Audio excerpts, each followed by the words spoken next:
Bismillahirrahmanirrahim. Assalamualaikum warahmatullahi wabarakatuh. Kali ini kita akan coba mengkaji tentang apa itu perspektif metode penelitian pendidikan.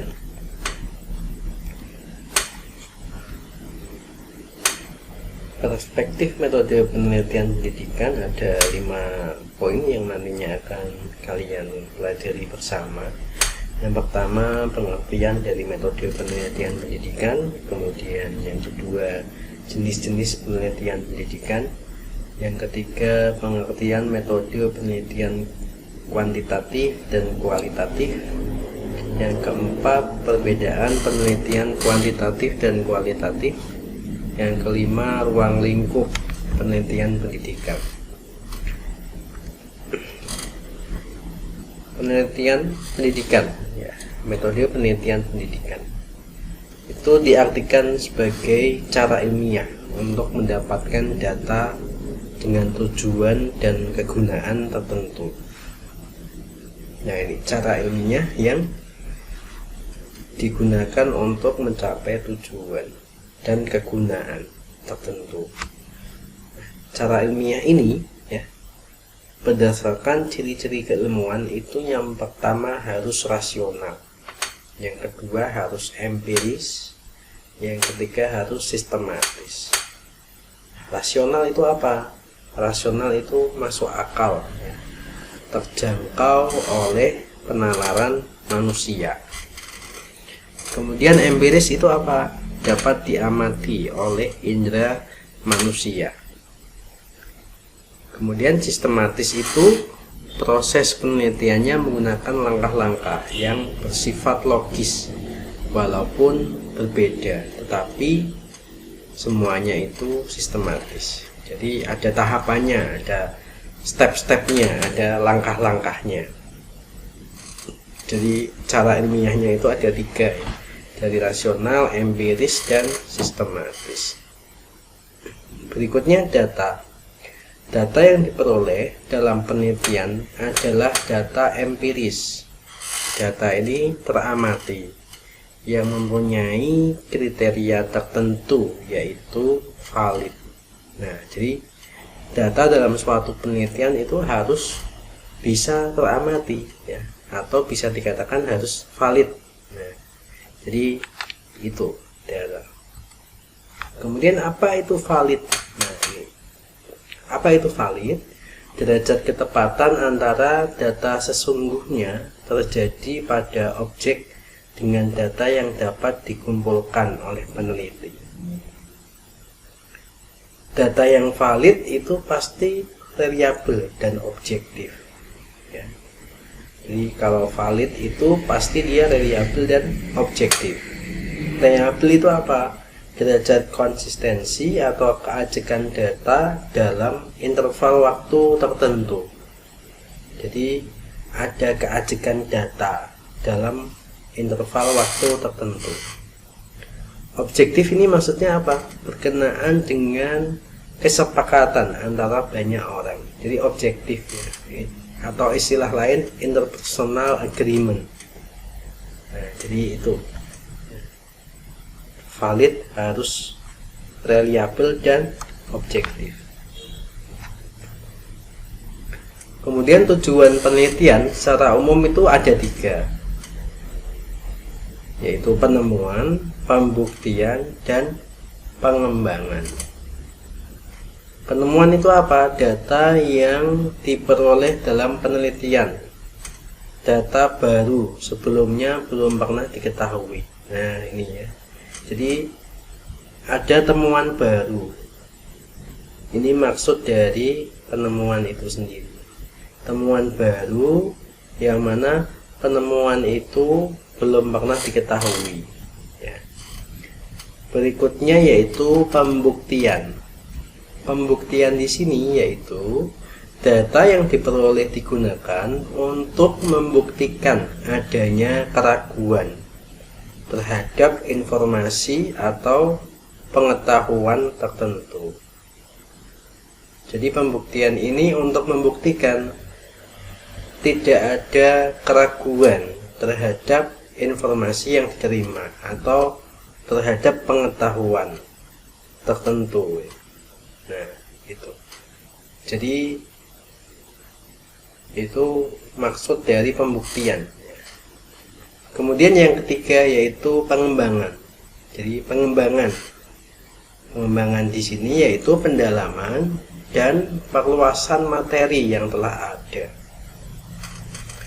Jadi pendalaman dan perluasan materi yang sudah ada. Jadi materi yang sudah ada itu dikembangkan atau diberikan kajian yang lebih dalam lagi. Jadi secara umum data itu dari penelitian dapat digunakan untuk satu, memahami, kemudian memecahkan dan mengantisipasi masalah. Jadi data dari penelitian itu dapat digunakan dari memahami, memecahkan dan mengantisipasi suatu masalah.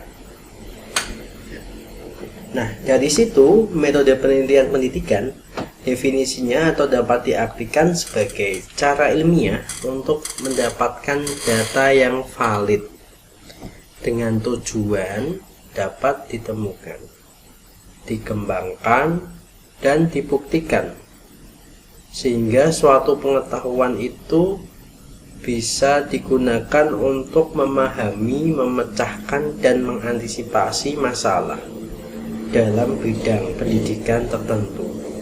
Nah, ini definisi utuh dari metode penelitian pendidikan.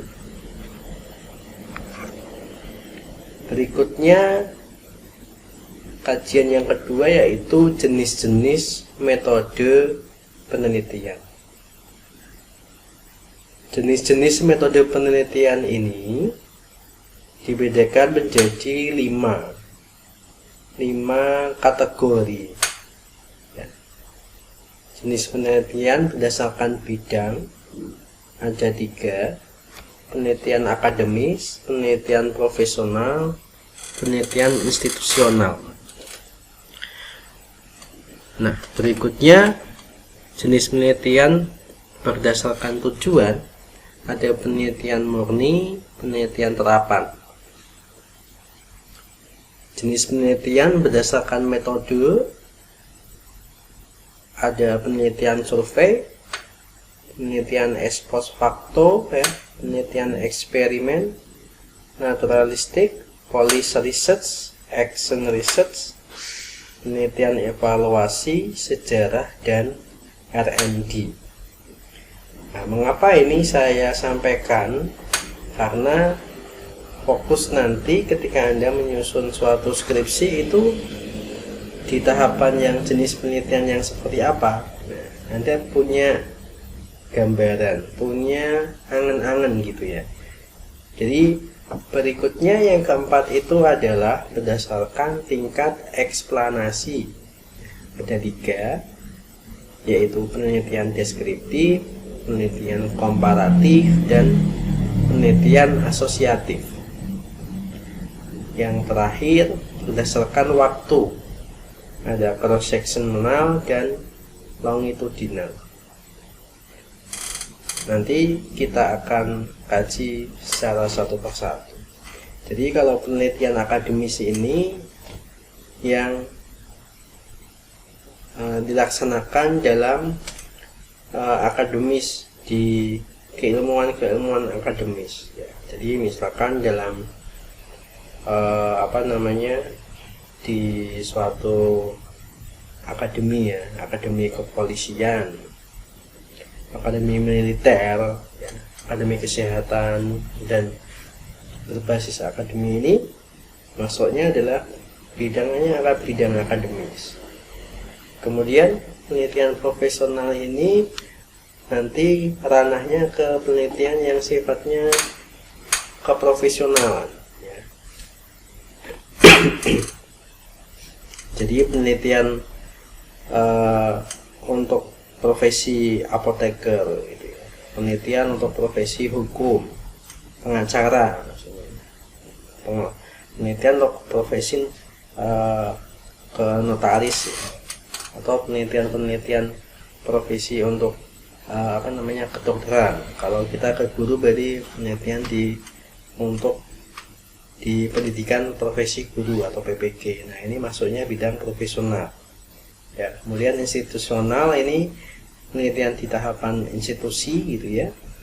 Misalkan di suatu perusahaan atau di suatu universitas. Kalau penelitian murni ini berarti untuk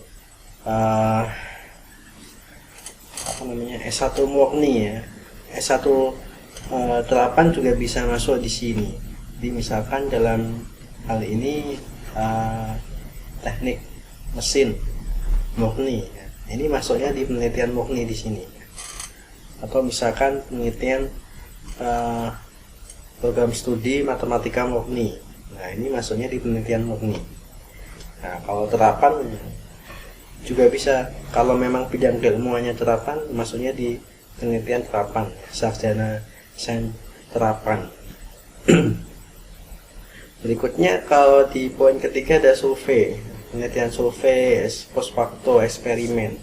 Nah, ini nanti yang Anda kenal itu adalah eksperimen, ini masuk ya. Kemudian penelitian R&D ini juga masuk ya. Kemudian penelitian deskriptif ini di tingkatan guru juga bisa masuk.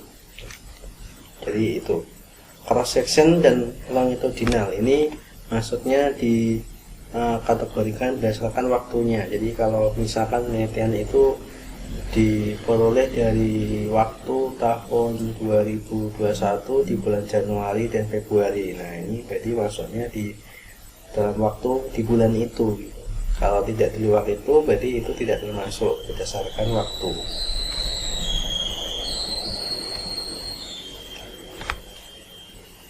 Kalau kita kategorikan macam metodenya itu ada dua ya, berdasarkan tujuan penelitian dan tingkat kealamian tempat penelitian.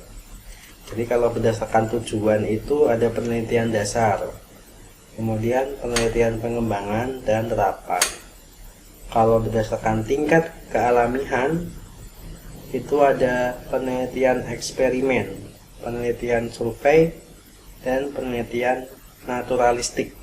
Nah, jadi itu ya, kalau dikategorikan berdasarkan tujuan dan tingkat kealamian. Jadi kalau penelitian dan pengembangan ini merupakan jembatan antara penelitian basic research ya, atau penelitian basic dan penelitian terapan atau apply research. Jadi kalau basic research itu di sebelah kiri, penemuan ilmu baru di sini ya. Ini. Kalau penelitian di tahapan penelitian pengembangan, ya ini ada penemuan, pengembangan, dan pengujian produk, atau istilahnya yaitu research and development. Kemudian di sebelah kanan itu terapan, apply research, penelitian terapan. Ya. Terapan dari ilmu atau produknya itu sejauh mana penerapannya. Ini masuknya di apply research.